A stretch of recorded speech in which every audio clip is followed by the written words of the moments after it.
Gagawa tayo ng butternut donuts. And yes po, wala pong yeast ang ating donuts. At back to normal na po ang ating voiceover. Para sa written recipe, please check description box. So, ang unang gagawin natin, i-combine natin ang evaporated milk and white vinegar. Haluin lang natin at hayaan natin for 5 minutes. Kahit anong brand ng suka ay pwede basta white vinegar. After 5 minutes, ilagay natin ang itlog at vegetable oil. And yes po, pwedeng gumamit ng melted butter or margarine.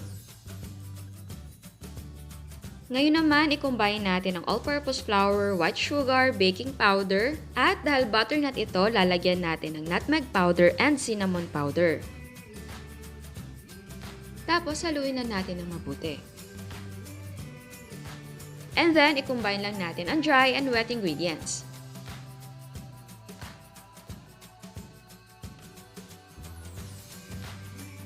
Takpan natin at i-chill natin for 1 hour bago natin i-roll out. Para naman sa Choco Butternut, same procedure, i-combine natin ang evaporated milk and white vinegar. Lagyan natin ng egg and vegetable oil. In a separate bowl, combine all-purpose flour, baking powder, white sugar, cocoa powder, salt, instant coffee powder, and nutmeg powder.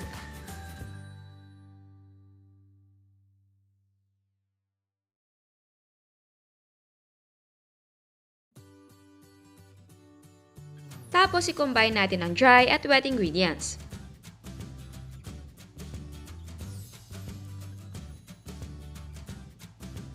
Again, takpan at i-chill natin for 1 hour. After 1 hour, ilagay natin ang dough sa surface na maraming harina. Maglagay din tayo ng harina sa ating rolling pin at magdas ng konting harina sa ating dough. I-flatten natin ang dough pero wag masyadong manipis, dapat 1/2 inch ang thickness nito.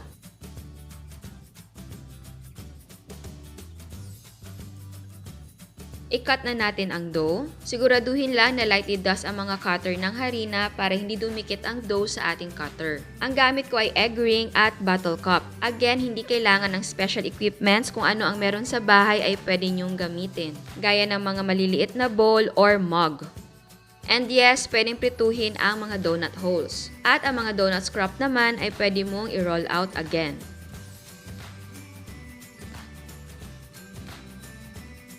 Pagka-cut, prituhin na natin ito until light golden brown. Fry each side for 1 minute. Again, huwag masyadong matagal ang pagpiprito at dapat hindi malakas ang apoy. Kapag luto na, drain the excess oil and cool the donuts completely. Sunod nating i-cut ang chocolate butternut.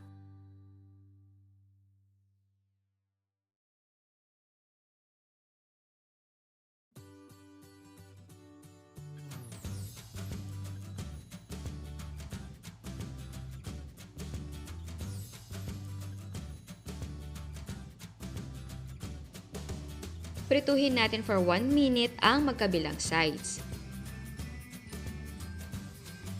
Pagkaluto, i-drain natin ang excess oil at palamigin ito. Again, huwag kang mag-alala kung may mga cracks ang donut dahil yun ang signature ng old-fashioned donuts. Para naman sa streusel, ang pang-coat natin, i-melt natin ang butter or margarine. Lagyan natin ng orange food color. Haluin natin. Tapos, ilagay natin ang all-purpose flour. Haluin natin ng mabuti until makulayan ang lahat ng harina.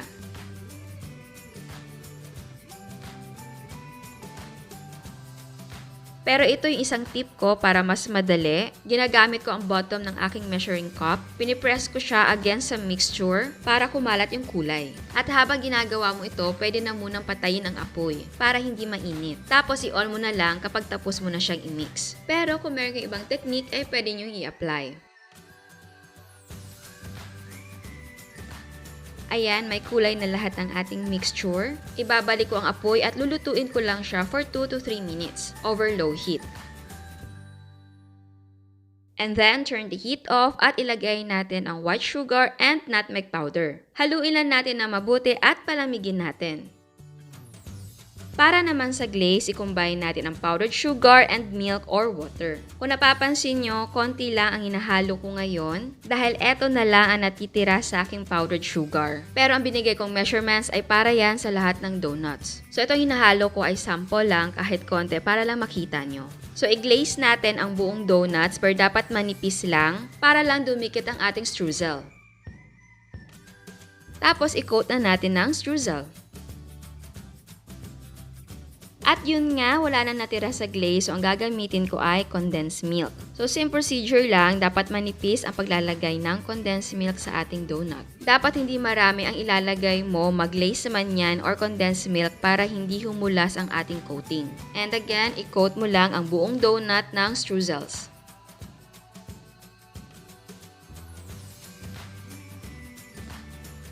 Para naman sa chocolate glaze, lalagyan ko lang ang condensed milk ng cocoa powder. And yes, kung ang gamit mo ay yung glaze na may powdered sugar, lagyan mo lang ng cocoa powder para maging chocolate glaze. Pero kung meron kayong ibang recipe ng glaze, ay pwede nyong gamitin. So, i-coat na natin ang chocolate donuts.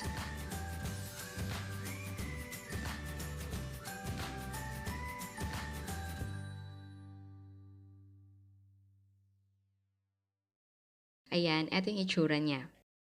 So ayan, eto na ang ating butternut donuts na walang yeast. Pero bago tayo mag-taste test sa hindi pa nakasubscribe, please subscribe sa ating YouTube channel and please click the notification bell and please click all para ma-notify kayo sa lahat ng uploads.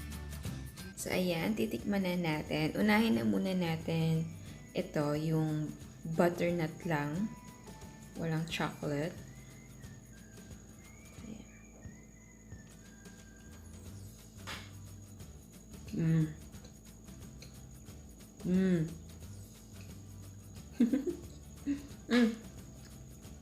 Ganyan.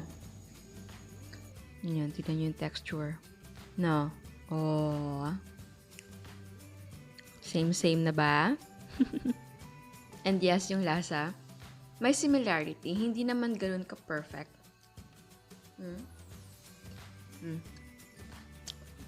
Parang konti na lang. Doon na tayo.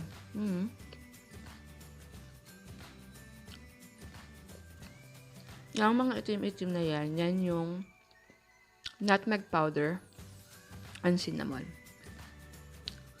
I think ang kulang lang dito, dagdagan ko pa ng nutmeg powder. Ang sarap. And oo nga pala, ito yung may ating, ang gamit natin na glaze ay yung powdered sugar. Sarap niya.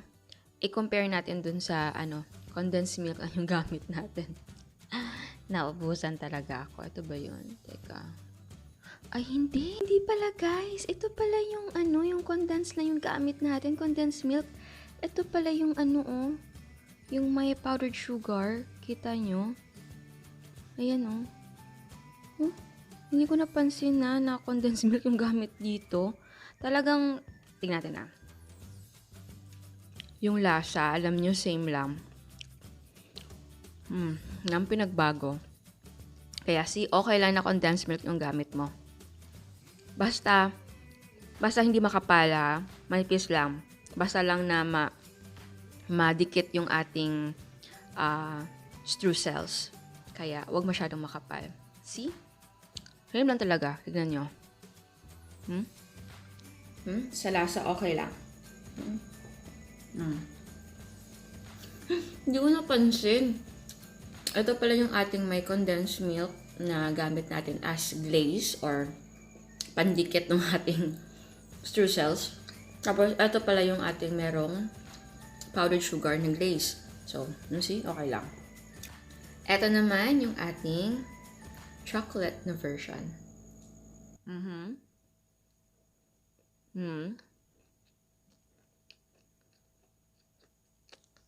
So, hindi siya ganun ka-dark.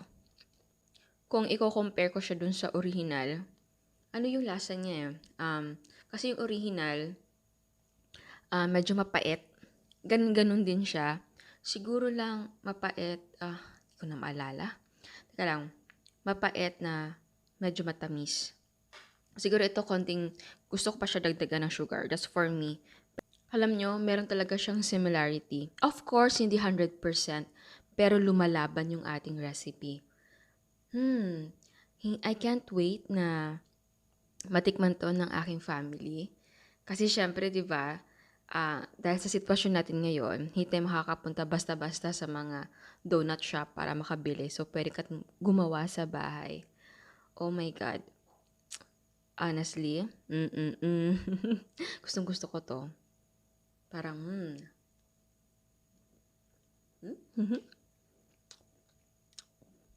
lumalaban talaga.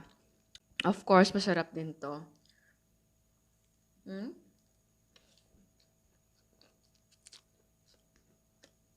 Talaga. Kasi kung sa original, kung titikman nyo yung original, nang walang coating, talaga medyo siya, mapait siya. Parang ganito din. Basta, yung ating recipe, lumalaban talaga. Hindi ko lang alam kung dahil matagal na ako hindi nakakain ng original nito. Pero, honest, masarap siya. Hindi kayo magsisisi if you will try this recipe. So, ayan. Sana nagustuhan nyo ang ating recipe ngayon. Ciao! At eto ang mga prices ng ating mga sangkap.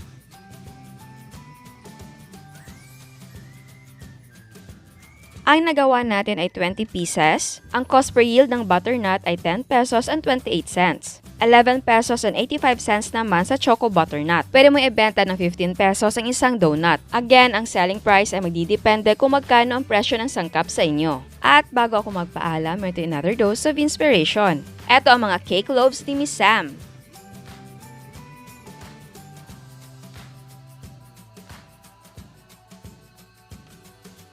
May pizza naman si Miss Coney. At meron siyang mga tinapay.